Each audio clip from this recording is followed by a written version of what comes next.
August, the Elvis Presley fan club takes several hundred of its members on a superb memorial tour to the USA. The tour always includes a visit to Memphis, Tennessee, and to the much smaller rural city of Tupelo, Mississippi, where Elvis Aaron Presley was born. Tupelo, the seat of Lee County, lies 104 miles southeast of Memphis. Two railroads pass through the city, the Illinois Central and Gulf Railroad and the Burlington Northern Railroad.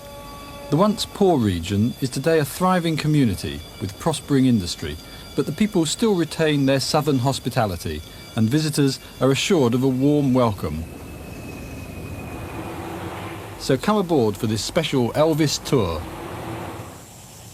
Elvis's birthplace, the humble dwelling that's become Tupelo's greatest tourist attraction. The two-room wooden house on Old Saltillo Road in East Tupelo was built in 1934 by Vernon Presley, his father, and his brother Vesta. Vernon was 17 when he married Gladys Smith in 1933. Gladys was 4 years older and lived in nearby Berry Street. When Gladys found she was pregnant in the summer of 1934, Vernon asked his employer, Orville S. Bean, for a loan to buy timber to build a house. Bean, a dairy farmer, then rented the house to Vernon. On January the 8th, 1935, Gladys Presley knew her time had come. A baby boy was born at 4:05 a.m., but was stillborn. 30 minutes later, a second child was safely delivered by Dr. William Hunt. He was named Elvis Aaron, and he was destined one day to become the most famous entertainer in the world. The stillborn twin, named Jessie Garin, in the local fashion of rhyming names, was buried next day in Priceville Cemetery, about a mile to the east. The Presleys lived in their modest home during the first years of Elvis's life. They had to live hand in hand with poverty, plus the harsh extremes of the Mississippi weather. But one thing they had plenty of was love. Love of each other and love of God. The humble little birthplace is a culture shock, especially after seeing the splendour of Elvis's Graceland mansion in Memphis. There were no luxuries like air conditioning and indoor plumbing. Life in such a dwelling in the depression-hit 1930s can't have been easy. The birthplace was restored by the ladies of the East Heights Garden Club in the early 1970s and was opened to the public on the 1st of June 1971. The furnishings aren't the original, of course, but are similar to what the Presleys would have had.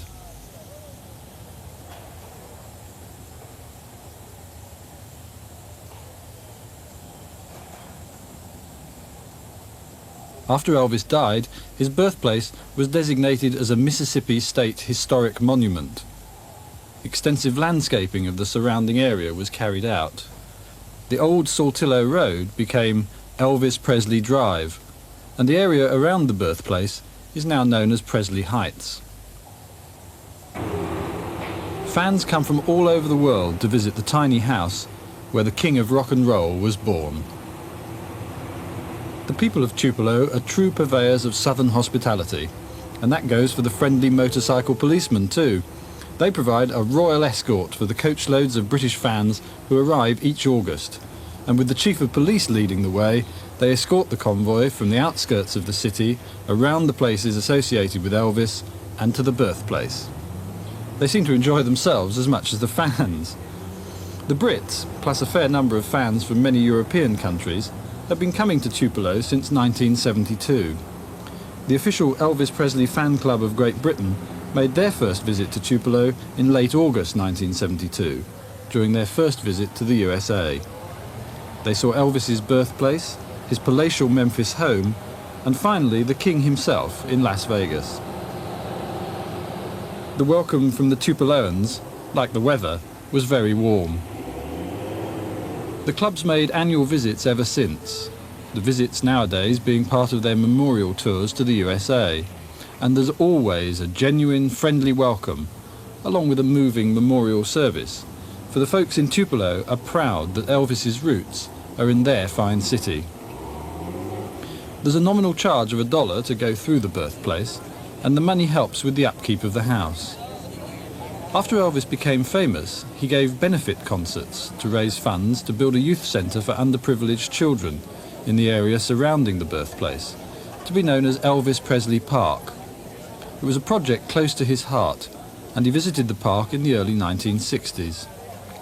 There's a swimming pool, clubhouse and other facilities for the neighbourhood kids. The Elvis Presley Memorial Chapel now stands on a rise near to the birthplace. Elvis attended Lawhorn Elementary School from 1941 to 1946. Back in those days, it was known as East Tupelo Consolidated School. When he was 10 in 1945 and in the 5th grade, his teacher, Mrs. J.C. Grimes, asked if anyone could say a prayer at assembly.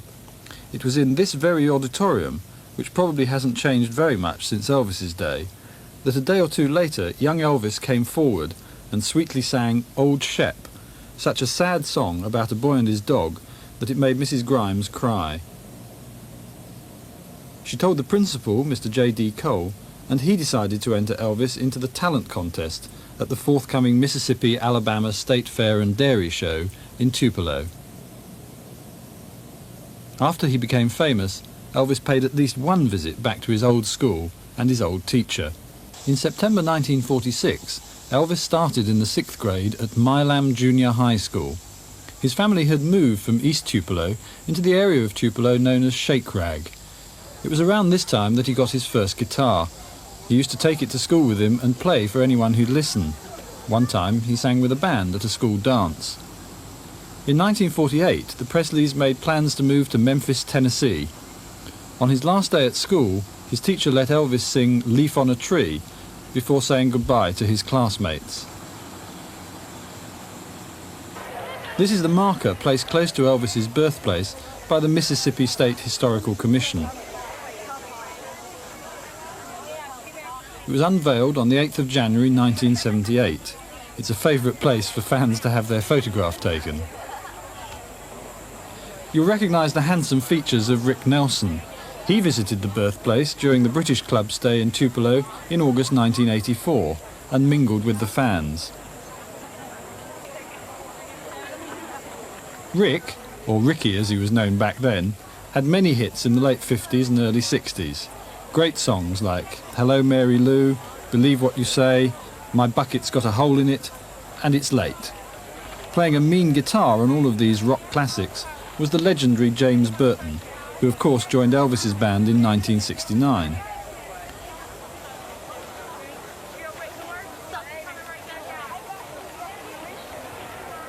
Rick, still a popular and likeable figure in the mid-80s, obligingly gave autographs to the Elvis fans during his walkabout in Elvis Presley Park.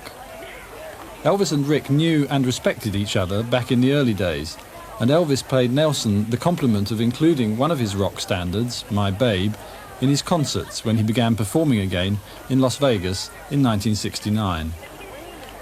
The reason for Rick's visit to Tupelo was to perform in a benefit concert at the Ramada Inn Convention Center, together with his group, the Stone Canyon Band.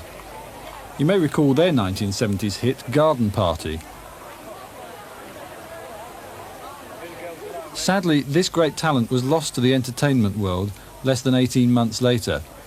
Rick Nelson died in a plane crash on New Year's Eve 1985, whilst on his way to Dallas.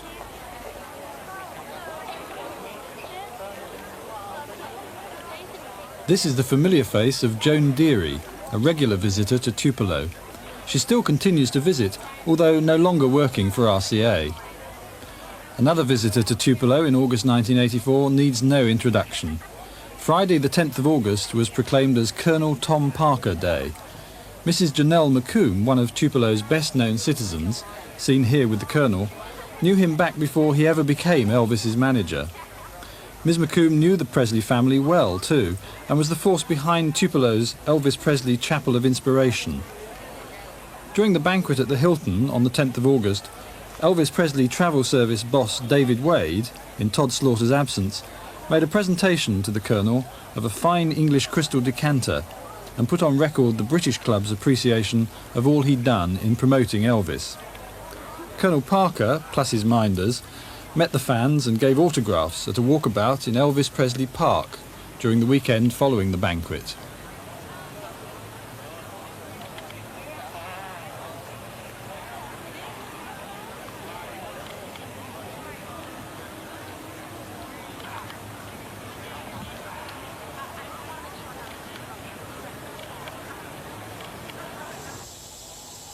the fading facade and the peeling paint of the old Lyric Theatre in Tupelo. The place has obviously seen better days. These yellowing newspaper pictures show graphically the devastation of the tornado that hit Tupelo in 1936. In just 32 seconds, 216 people were killed, over 1,000 injured, and 900 homes destroyed. Mercifully, the Presleys' home in East Tupelo was spared. Following the disaster, a sermon was given at the Lyric Theatre asking if God sent the tornado. This must have been a question that the God-fearing people of Tupelo asked themselves many times. Tupelo's fine courthouse has a cupola that is one of the best-known landmarks in the city. The entrance is equally as imposing.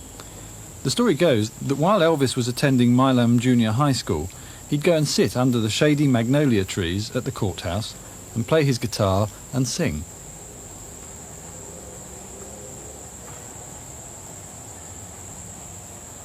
The Tupelo hardware store on West Main Street is where Elvis bought his first guitar. It was probably in January of 1946, when Elvis celebrated his 11th birthday, that Gladys took him to the store to choose a gift. He wanted a bicycle, but his overprotective mother wasn't keen, especially when she saw the $55 price tag. She asked if Elvis wouldn't rather have a guitar, since that was much cheaper, just $12.95. Elvis reluctantly agreed, if he could have the bike later on. The salesman at Tupelo Hardware, Mr. Forrest Bobo, sold Elvis the guitar. He eventually got his coveted bike at Christmas 1947. Elvis and his guitar became inseparable. He was taught chords by his pastor, the Reverend Frank Smith, and his uncles Vester Presley and Johnny Smith. Even at that early age, his musical influences were being formed by the country music he heard on the radio and the spiritual music he heard in the First Assembly of God Church. Elvis never learned to read music, but despite what some people say, he did learn to play the guitar. These are the old hog pens and cattle sheds at the Tupelo Fairgrounds. The Mississippi-Alabama Fair and Dairy Show is held in Tupelo each autumn. In October 1945, when he was 10, Elvis was entered by his school principal in the Children's Day Talent Contest. He stood on a chair to reach the microphone and sang Old Shep unaccompanied. He won second prize, $5 and free admission to all the rides and attractions.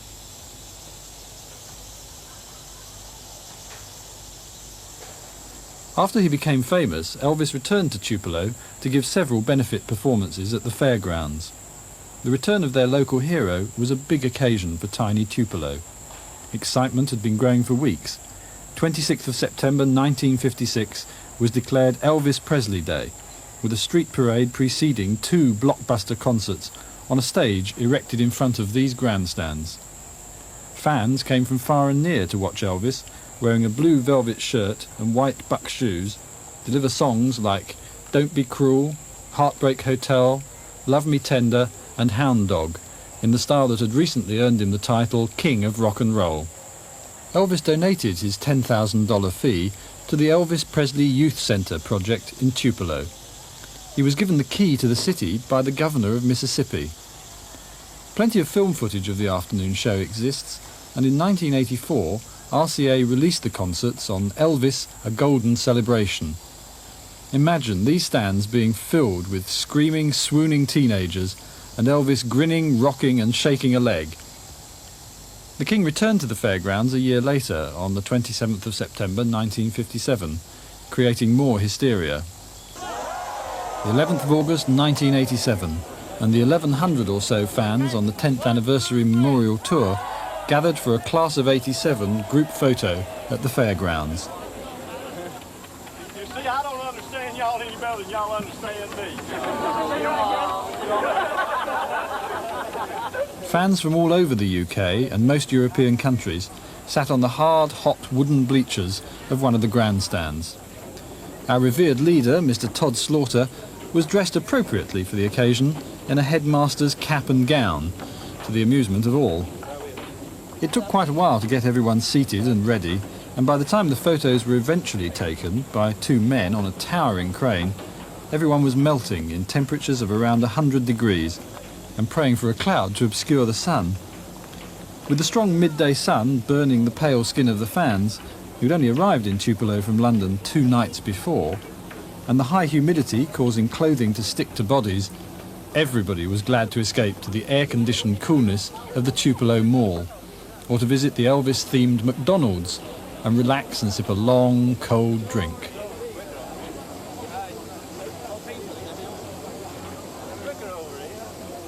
The previous day, the 10th of August, was Fan Appreciation Day in Tupelo, and the Elvis Country Fan Club had unveiled a plaque detailing Elvis's appearances at the fairground.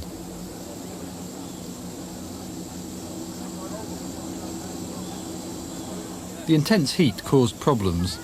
This unfortunate young lady succumbed to heat stroke. Like everyone else, she appreciated the air-conditioned comfort of Continental Trailway's huge buses. There were around 20 coaches in the 1987 convoy, and banners proclaiming Elvis Presley Fan Club on Tour were displayed, just in case anyone didn't know what this mammoth convoy represented.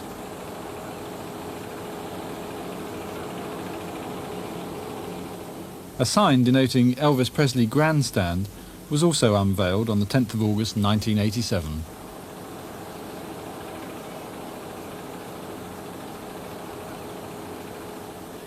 Liberty Land, the theme park in Memphis that Elvis loved to visit.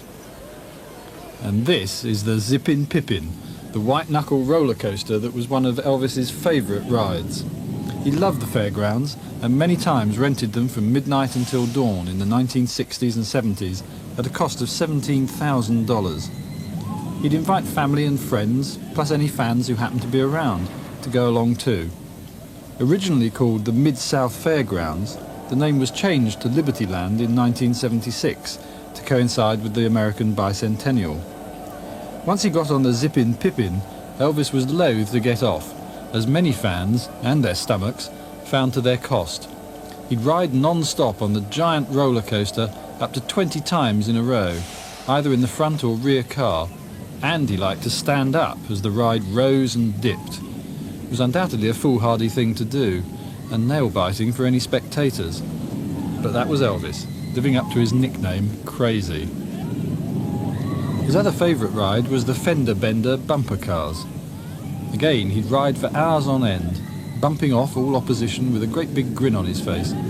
Elvis loved to win, and he usually did. He made sure that everyone had a good time, encouraging them to join in the fun rather than stand on the sidelines. There was free popcorn and Pepsis, or whatever else they fancied. Elvis was still a child at heart, living out his boyhood fantasies. The last time that Elvis visited Liberty Land was on the 8th of August 1977, when he took his 9-year-old daughter Lisa Marie and her friends for a night of fun and thrills. Each August there's an Elvis tribute at Liberty Land with singer Andy Childs.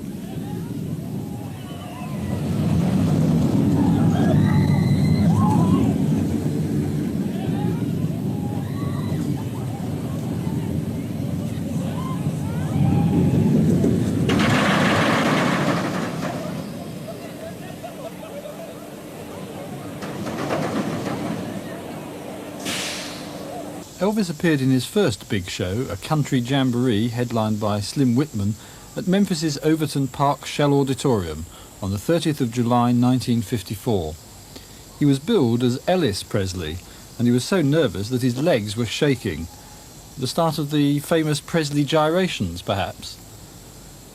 This is the former premises of Crown Electric Company on Poplar Avenue. Elvis worked there in 1954, driving a pickup truck and studying to be an electrician at night school. 706 Union Avenue, the legendary Sun Recording Studio. In 1985, a Tennessee State Historical Marker was unveiled by owner Sam Phillips. The studio has been carefully restored to give it atmosphere and an authentic feel of what it must have been like in the mid-50s, when Elvis made his first recordings here.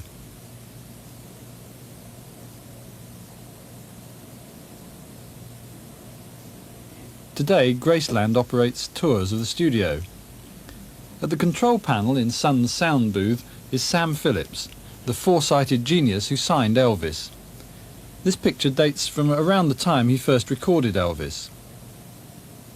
Gladys Presley bestows a kiss on her son at a gathering at Sun's studio.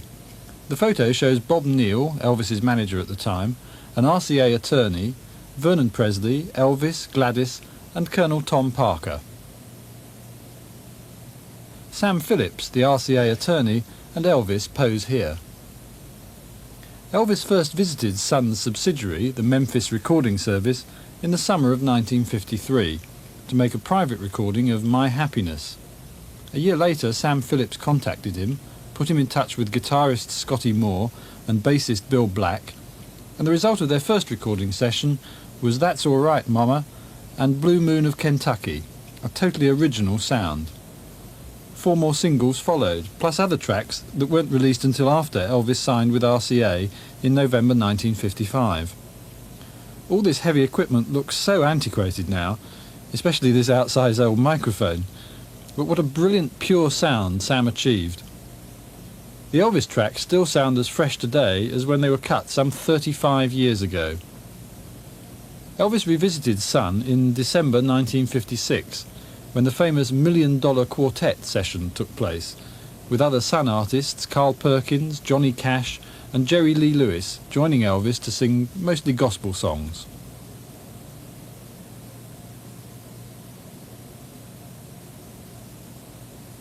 Huge blow-up pictures of Elvis adorn the walls of Sun Studio today. You hear the Elvis story told and listen to some of the innovative tracks he cut here when you take a tour of the studio. The studio is still in use today. U2 have recorded here.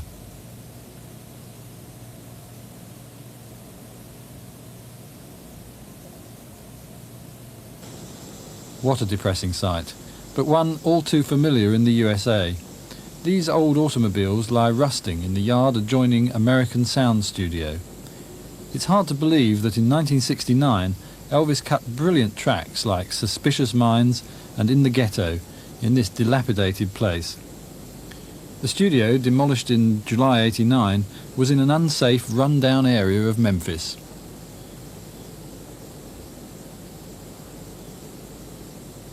On Beale Street is Lansky's famous men's outfitters store.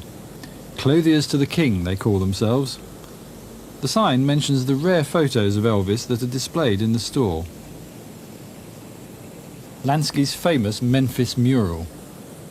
This photo dates from about 1962 and shows Elvis trying on an outfit attended by Mr. Lansky, who knew him well. Lansky's cater mainly for big and tall men and is one of Memphis's best-known shops.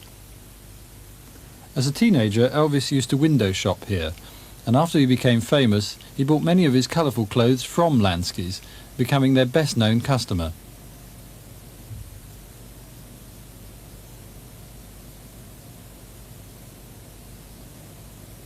A genuine Elvis autograph, given by the King to Bernard Lansky, and no doubt much prized today.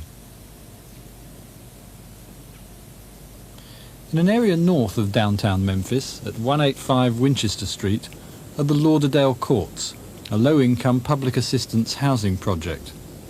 The Presleys moved into Lauderdale Courts in 1949, after leaving the slum-like one-room apartment in a shabby rooming house on Poplar Avenue, which had been their first Memphis home.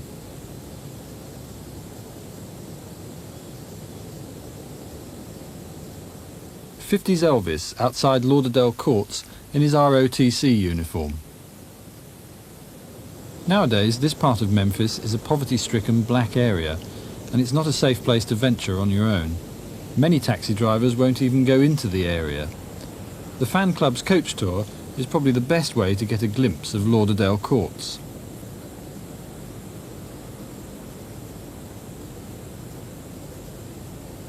Elvis's family were allocated a ground floor apartment with 2 bedrooms and paid $35 a month rent, in line with their low income.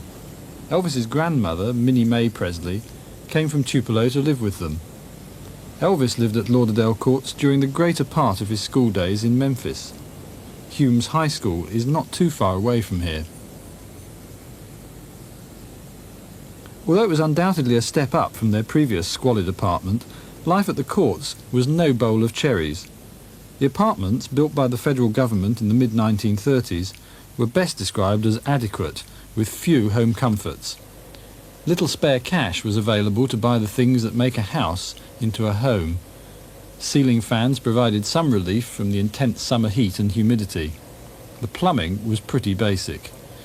Elvis was able to have more of the freedom that a teenager needs, but there was little he could do about the seedy area he lived in. It's to his credit that he managed to keep out of the trouble that he might have got into by living in such an area. In November 1952, with Vernon working at United Paint and Gladys working as a nurse's aide at St Joseph's Hospital, their combined income took them over the limit allowed. They were given notice to quit and moved out on the 7th of January 1953.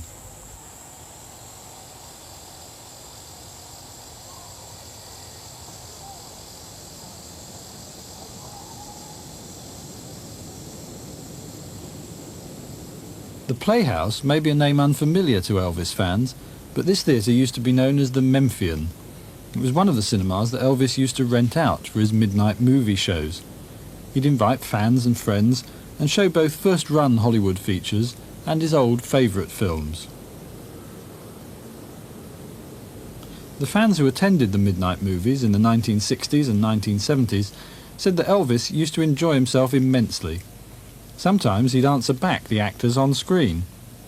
And if he didn't like a film, he'd have them take it off halfway through and put the next one on. He'd watch old favourites like Patton with George C. Scott and Dr. Strangelove with Peter Sellers over and over. He thought Sellers was the funniest person ever.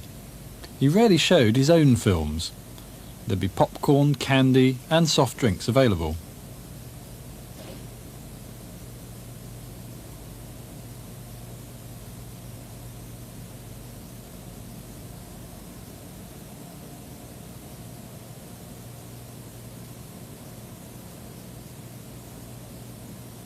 Some of the seats had name plaques on the armrests. This one's for Marion Keisker, the receptionist at Sun Studio, and right next to it is Elvis's personal seat. He always sat in the same seat.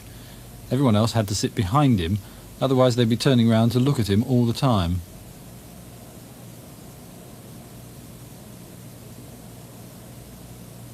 The movie shows usually lasted until dawn. Then Elvis headed back home to Graceland.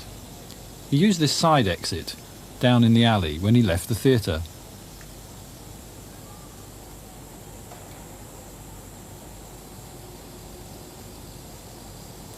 The Hollywood-style premiere of This Is Elvis was held at the Memphian on April the 3rd, 1981, and a few years later the name was changed to the Playhouse. From Memphis to Hollywood. This huge sign on the hillside above Hollywood Boulevard is one of the film capital's best-known landmarks. Elvis's first movie in 1956 was Love Me Tender. He made 31 scripted movies in all, the final one being Change of Habit in 1969. Many of his films were lightweight musicals, and his best acting performance and his own personal favourite film was King Creole in 1958.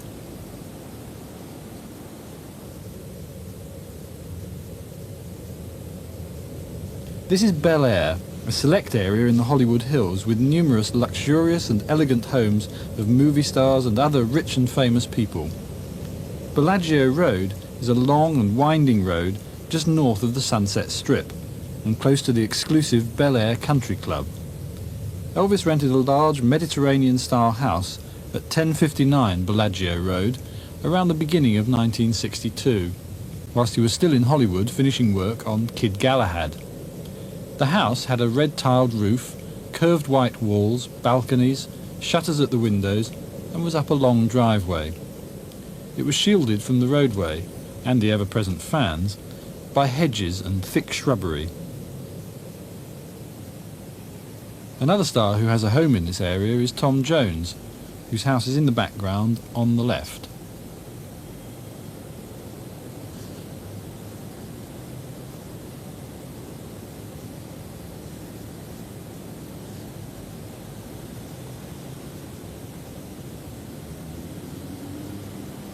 The first house that Elvis ever bought in California was at 1174 Hillcrest Road, in the exclusive Truesdale Estates area of Beverly Hills. It cost him $400,000. He and Priscilla moved in a few months after they were married. The house is multi-levelled in French Regency style, with a guest house and pool, and sits on the topmost slope of a mountain overlooking Los Angeles. There are many photos of Elvis taken in the driveway or at the gates of this house, showing him with fans like Sue Weigert.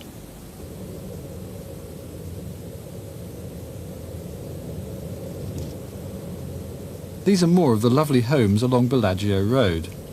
The house that Elvis lived in had a huge marble entrance hall, a mirrored master bedroom, a bowling alley in the cellar, and a downstairs den with a movie projector and a screen hidden by curtains.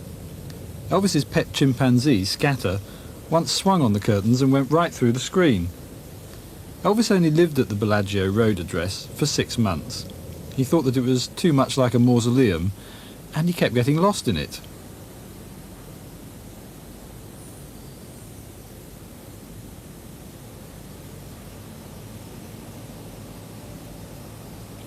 Rocker Place in Bel Air is located high in the hills, just off the Stone Canyon Road. Elvis rented a house here in late '65 or early '66. He was living here at the time of his marriage in May 1967. In those days, the house looked vastly different than it does today. Then, it was a low, one-storey, rather plain, modern ranch-style house, nestling in scrubby mountainside. On one side of the house was a large patio and swimming pool. The pool area hasn't changed a great deal. The stone urns that Elvis had painted an electric blue are still here, but are back to their original natural colour. The house has now been remodelled into a 2-storey English Tudor-style home, and a cantilevered tennis court has been built out on the mountainside.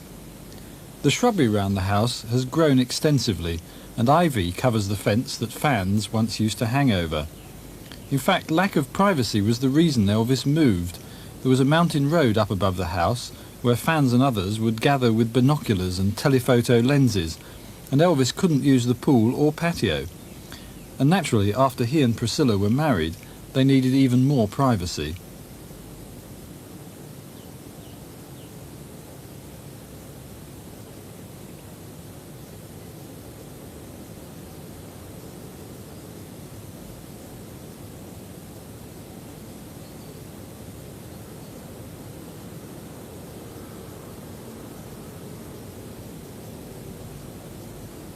Perugia Way in Bel Air, which crosses Bellagio Road, is where Elvis rented his first Hollywood home in late 1960. He'd stayed in a suite at the Beverly Wilshire Hotel up until then. Elvis and his friends lived at Perugia Way until late 1965. It was ideal since it was built in a semicircle and everyone had their own room. Elvis moved out in 1962 to the Bellagio Road house, then 6 months later moved back. The house had pinball machines, pool table, jukebox and several TVs.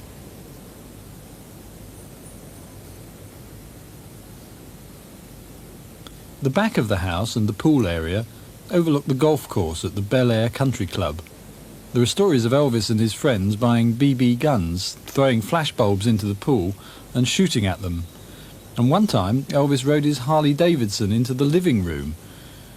His co-star in Viva Las Vegas, Anne Margaret, used to visit Elvis here in 1963. And this is the house where, in August 1965, the famous meeting took place between Elvis and the Beatles.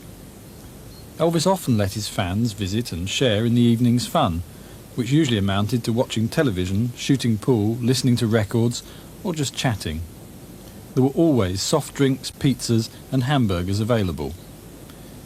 The neighbours didn't like all the fans hanging around, or Scatter, or Elvis and his friends all riding their motorbikes, and often called the police.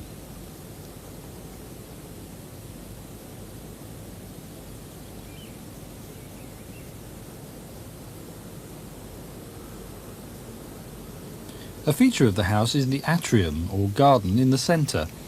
When Elvis lived here, he put in a second den, and instead of the waterfall, he built a circular fireplace, in which there'd be a fire on cool evenings. There was pale tangerine carpeting and comfortable curved off-white settees with lots of cushions. The living room had a secret entrance. The walls would open and Elvis would suddenly appear. Elvis spent Christmas 1961 here.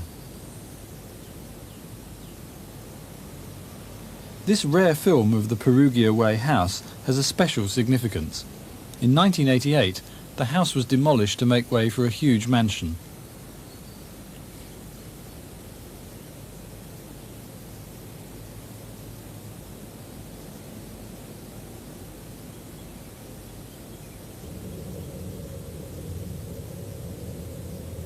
The azure skies and tall palms along Sunset Boulevard and the lovely climate of Southern California are very appealing, but Elvis was always glad to wrap up a movie and head back to Memphis and the seclusion of Graceland.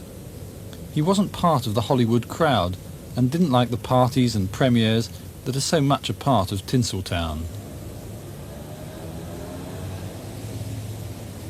One of Hollywood Boulevard's attractions honours stars of movies, TV and records. Elvis's star is set in the sidewalk near Mann's Chinese Theatre, where the star's handprints in cement can be seen. Elvis's star marks his achievements in the recording field, and everyone makes a beeline for it whenever the fan club tours Hollywood. Two Swords has a wax museum in Hollywood. Their Elvis model is very lifelike, with a beautiful jumpsuit, far better than London's effort. So, it's goodbye to Hollywood, and we head east, to Nashville. This is RCA's famous Studio B. Elvis first recorded here on the 20th of March 1960, on his return from his army service. Elvis first went to Nashville to record in January 1956, after signing with RCA. His first million-seller, Heartbreak Hotel, cut on the 10th of January 1956, was recorded at the old studios on McGavock Street. He used Studio B from March 1960 onwards. Over 20 sessions here produced many gold discs. Amongst the Nashville million sellers were It's Now or Never, Are You Lonesome Tonight, Devil in Disguise, I've Lost You, Surrender, his latest Flame, and Good Luck Charm. Some of his finest work on the religious albums His Hand in Mine and How Great Thou Art was recorded here, plus seasonal music and outstanding album tracks like Reconsider Baby, I Met Her Today, Tomorrow's a Long Time, Stranger in the Crowd, and I'll Remember You. The Nashville sound, justifiably famous, with the excellence of studio musicians like Floyd Kramer, Hank Garland, Boots Randolph, Charlie McCoy, and of course the Jordanaires. Elvis's producers were Bill Porter and Felton Jarvis, and he often warmed up with gospel jams and liked to get the right atmosphere. For instance, he had a decorated tree in the studio whilst cutting Christmas songs, and had the lights turned off while singing The Girl of My Best Friend. He last recorded at Studio B in June 1971. Today, the studio is a tourist attraction.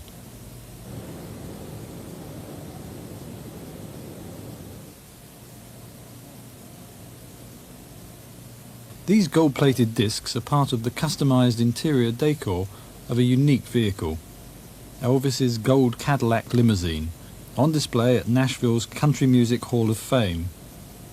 The car, a 1960 Cadillac Fleetwood Series 75, was personalised by Hollywood's King of the Custom, George Barris, at his custom shop in Van Nuys, California. The interior of the car is the ultimate in luxury and opulence.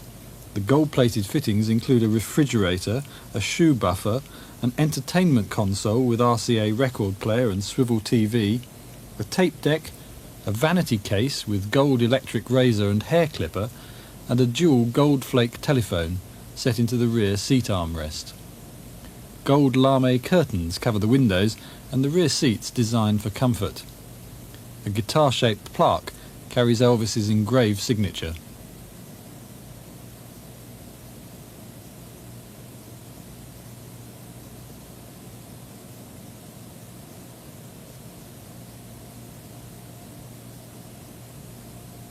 The Cadillac is painted with 40 coats of a paint made from crushed diamonds and oriental fish scales, giving a highly polished translucent pearl effect. Headlight rims, front grille, wheel covers and hubcaps are all 24-carat gold plated. This magnificent car cost $100,000 and it's a vehicle fit for a king. Elvis drove it occasionally in the early 60s, but it was used mainly by RCA in the mid-60s in various promotions for Elvis's records. It also went on tour to Australia and other places, but never came to Britain.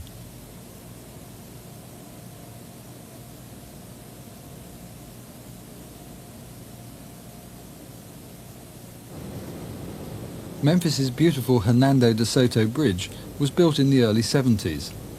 The house in Alabama Street, where Elvis lived in the early 50s, was demolished to make way for the Interstate 40 expressway and the bridge.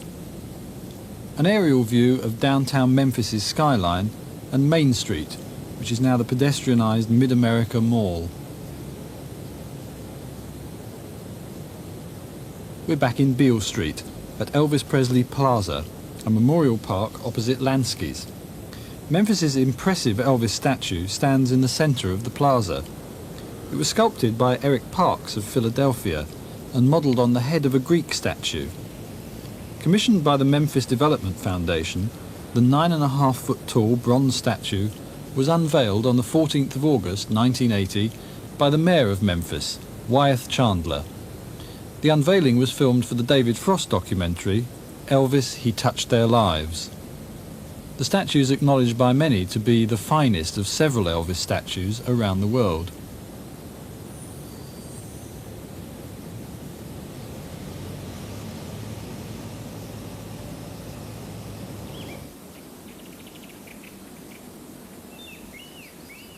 Wild in the country, just across the state line from Tennessee and about 15 minutes drive from Graceland, is the 163-acre Circle G Ranch, which Elvis bought in 1967 for $300,000. In 1966 he'd bought a horse for Priscilla, which he'd named Domino, and a beautiful spirited Palomino, the Rising Sun, for himself, plus another 15 horses for his family and friends. There wasn't enough room at Graceland, so he acquired the rolling ranch at Walls, Mississippi, and moved all the horses there. There were already over 100 head of Santa Gertrudis cattle on the ranch. Elvis and Priscilla spent part of their honeymoon in a trailer on the ranch in May 1967. In 1968, whilst Elvis and Priscilla were riding at the ranch, she lost a valuable ring, and it was never found. There's a large, tranquil lake on the property, spanned by a bridge, under which numerous birds, probably swifts, find safe nesting sites in which to raise their young.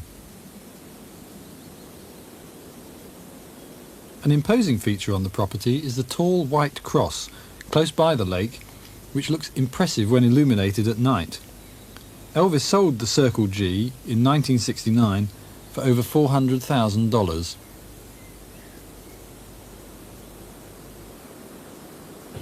Since the spring of 1984, a very unusual sight has greeted people travelling along Elvis Presley Boulevard.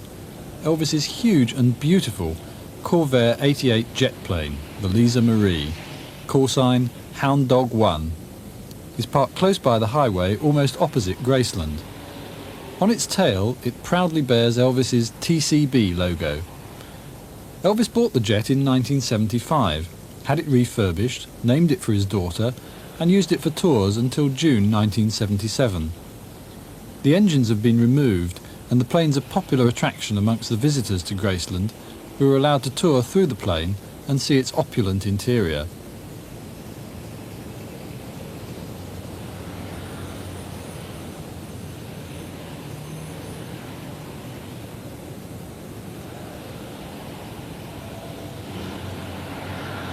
We're looking at the Lisa Marie through Graceland's famous Music Gates, across the multi-lane Elvis Presley Boulevard. The gates, which Elvis had installed in 1957, are electronically operated from the guard hut.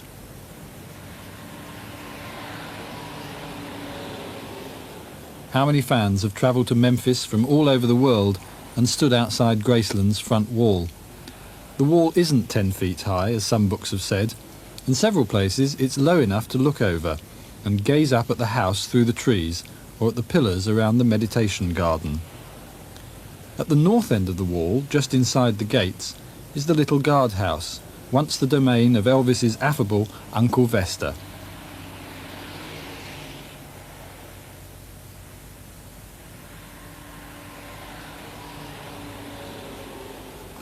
Whilst Elvis was alive, there was little or no graffiti to be seen on Graceland's front wall. But since August 1977, many fans have felt compelled to leave messages of love and hope on the wall.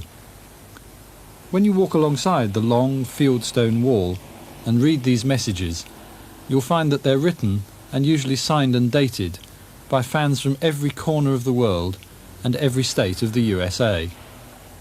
Many of the messages are very touching, and almost all are from the heart.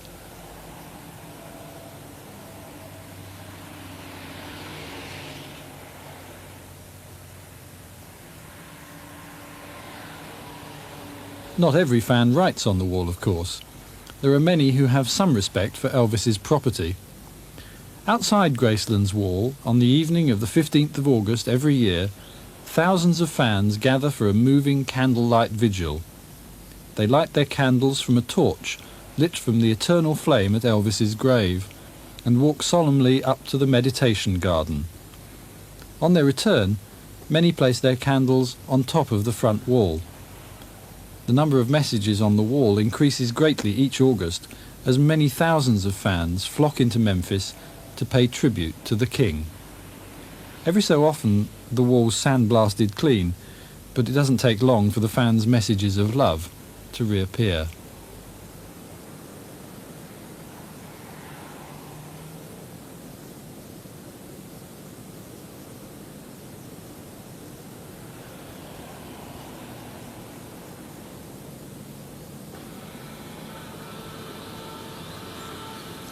The Graceland gates swing open. Welcome to Elvis's world and to his beautiful home. Graceland reposes in tranquil beauty. After the White House, Graceland is the most famous home in America, and it's been host to over 500,000 visitors annually since it opened as a museum on the 7th of June 1982. Until Graceland opened to the public, few people had ever seen the back of the house. Elvis's grandmother, Minnie Mae Presley, lived in the East Wing until her death in 1980. Elvis's Aunt Delta lives here now with her little Pomeranian dog, Edmund II.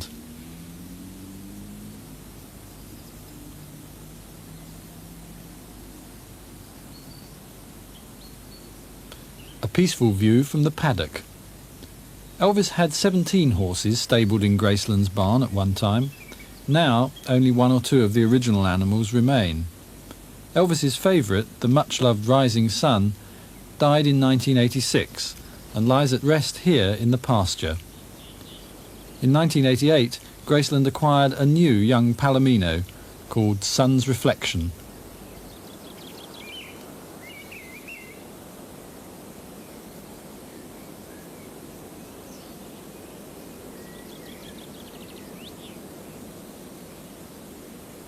This famous logo needs little introduction, and it adorns a very famous car, the oversized 1955 pink Cadillac that Elvis bought for his mother Gladys, although she didn't drive, and which he couldn't bear to part with after her death in 1958.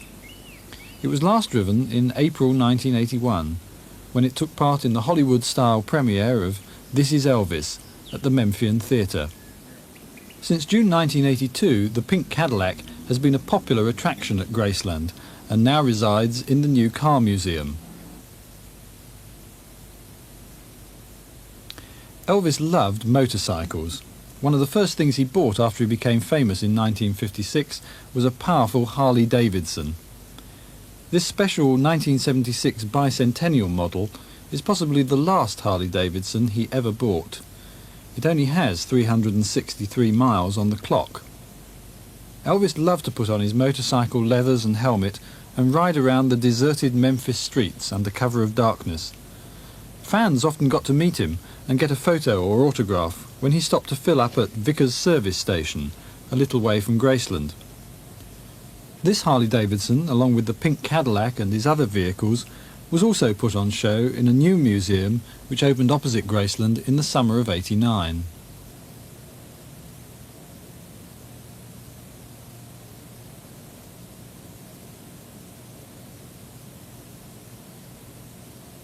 This is the elegant dining room at Graceland, looking across towards the living room. The living room is comfortably furnished, and this is the view across to the dining room, as seen from the entrance to the music room with its peacock windows.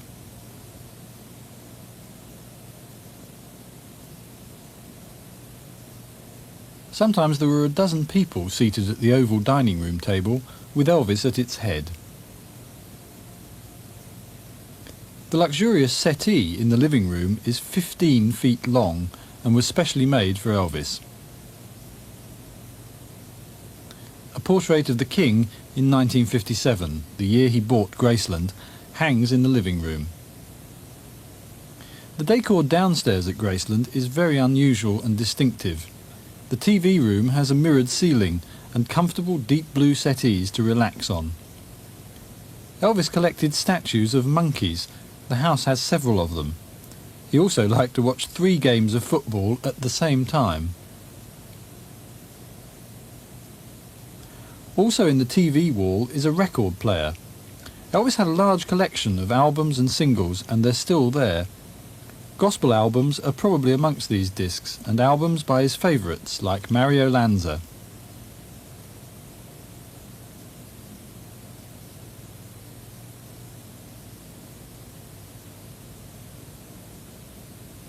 Across the hallway from the TV room is the equally unique pool room.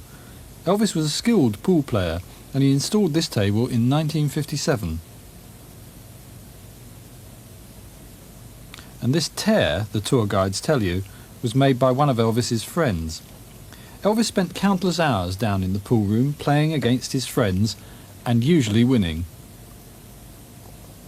A beautiful Tiffany lamp hangs above the pool table. The room has a very warm and cosy feel to it. Both the walls and the ceiling are covered in a colourful fabric, 750 yards of it.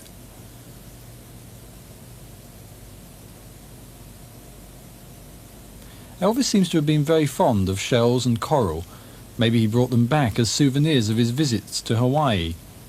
There are many beautiful and interesting objets d'art and pictures displayed in the pool room.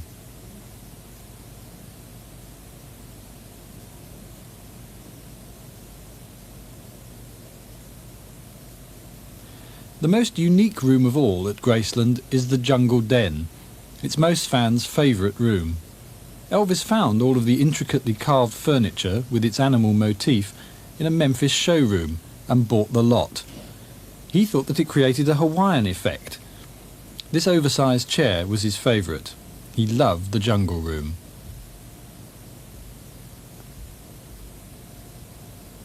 Very rarely seen, since it's not on the regular tours of Graceland, is the large and beautifully equipped kitchen with every modern appliance.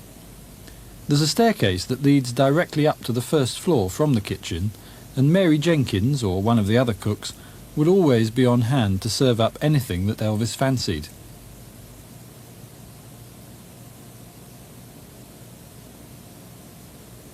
Every visitor to Graceland can't help but be fascinated by the trophy room, housed in a large separate building adjoining the house. The Hall of Gold is unique, and no one can fail to be impressed by row after row of gleaming gold, silver and platinum awards, literally hundreds of them, and new ones are still being added as Elvis's records continue to sell in great quantities all over the world. His total sales passed 1 billion several years ago, and nobody else even comes close to that figure, and probably never will. That is why he's called the King.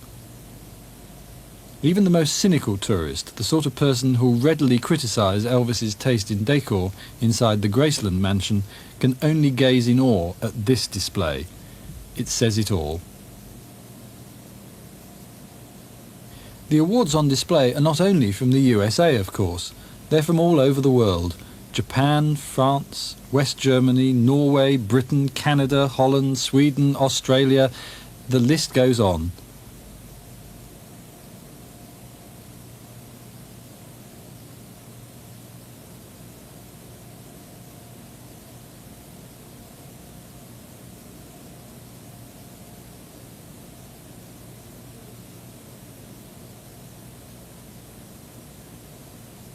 This special quintuple award was given to Elvis for 5 million sales of Don't Be Cruel.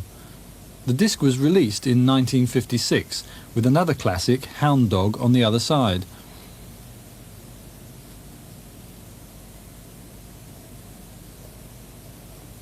Elvis's biggest selling single was It's Now or Never in 1960. There were awards from many countries in the Hall of Gold for this disc, including one from Great Britain.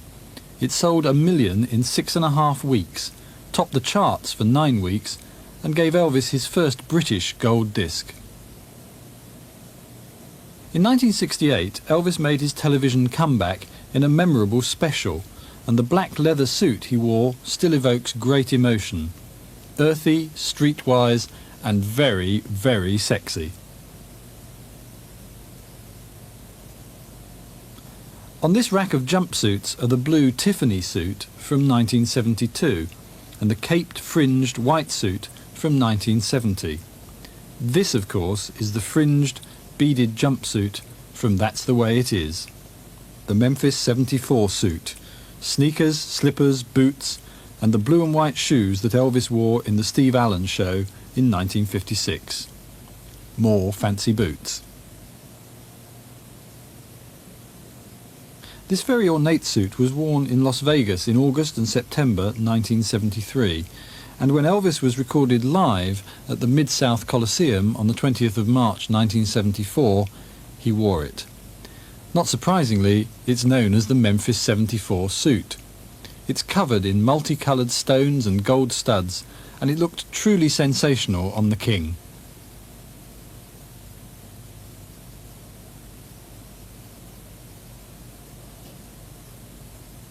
The Red Flower suit, a rare black suit from 1973, the ornately embroidered Gypsy Alpine suit from 1975, and 74's Dragon suit are amongst more of Elvis's colourful stagewear on show in the main hall of the trophy room. These close-ups of the jumpsuit legs show how intricate the stone and stud settings were, and the fine embroidery. And right at the end is the Tiger suit.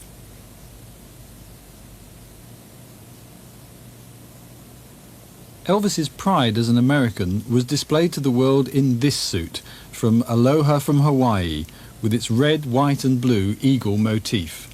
Surely the most famous suit in the world, worn by the most famous American in the world, Elvis.